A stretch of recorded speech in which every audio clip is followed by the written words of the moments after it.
Hello guys, welcome to my channel. তো আজকে একটা চিকেন রেসিপি নিয়ে চলে এসেছি। বাড়িতে কীভাবে তাড়াতাড়ি করে চিকেন বানাবে সেরকমভাবে আমি নিয়ে চলে এসেছি।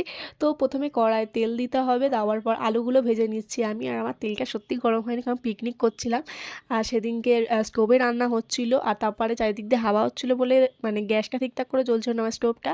আর তারপরে খুব তাড়াতাড়ি মানে 3টের সময় রেসিপিটা স্টার্ট করেছি। তাই হোক, তারপরে আলুর মধ্যে আমি নুন হলুদ দিয়ে ভাজতে বসিয়ে দিলাম।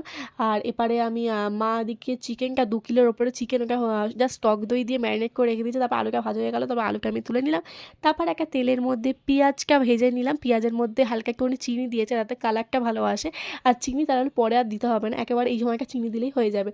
তো এইটা দেওয়ার পরে একটুখানি ভাজা ভাজা হয়ে গেলে তারপরে আমি আদা রসুন বাটা দেবো। আদা রসুন বাটাটা একটু আগে দেওয়া উচিত, একটু একেবারে পরে না। একটুখানি ভাজা ভাজা যখন পেঁয়াজটা আদা ভাজা হয়ে যাবে তখন আদা রসুন বাটাটা দেবো।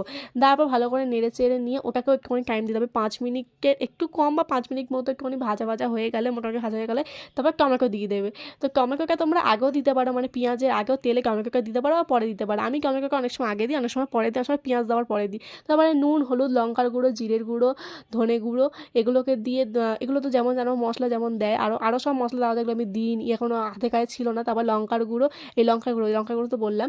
তারপর কালার যে আসে, আমার নামটা এখন মনে পড়ছে না, হ্যাঁ কালার যে যে রঙটা আসে লঙ্কার গুঁড়োর মতো, ওটাও দিতে পারো। তারপর এখানে কাঁচা লঙ্কা আমি দিয়েছিলাম। আর মাংসটা অনেকটা ছিল, আমি ভাবতে পারিনি নাড়তে পারবো কি পারবো না, তো আমি অল্প অল্প করে দিয়েছিলাম। আর আমার মা অন্যরকমভাবে চিকেন বানায়, আমি অন্যরকমভাবে চিকেন বানাই। তো এই রেসিপিটা কিন্তু আমি বানিয়েছি, জানি এরকম তো আমাকে একটু টাইম নিয়ে কষিয়ে কষিয়ে অনেকটা বানানো, একটু টাইম নিয়ে করবে, সত্যি তোমাদের টেস্টটা খুব সুন্দর হবে। তারপরে আমার ভালো করে কষানো হবে, একটু তেল ছেড়ে তারপর আলু দিয়ে দিলাম, তারপরে জল দিয়ে দিয়েছি। কষানোর পর ভালো করে যখন ফুটে গেছে তারপরে যখন নামানোর আগে গরম মশলা আর ঘি দিয়ে নামিয়ে দেবে। তো এই যে আমাদের চিকেন রেসিপিটা কেমন হচ্ছে সবাই কমেন্ট করো, আর সবাই বাড়িতে ট্রাই করো। চলো আজকের মতো এইটুকুনি ভিডিওটা, সবাই কিন্তু বাড়িতে ট্রাই করো। টাটা।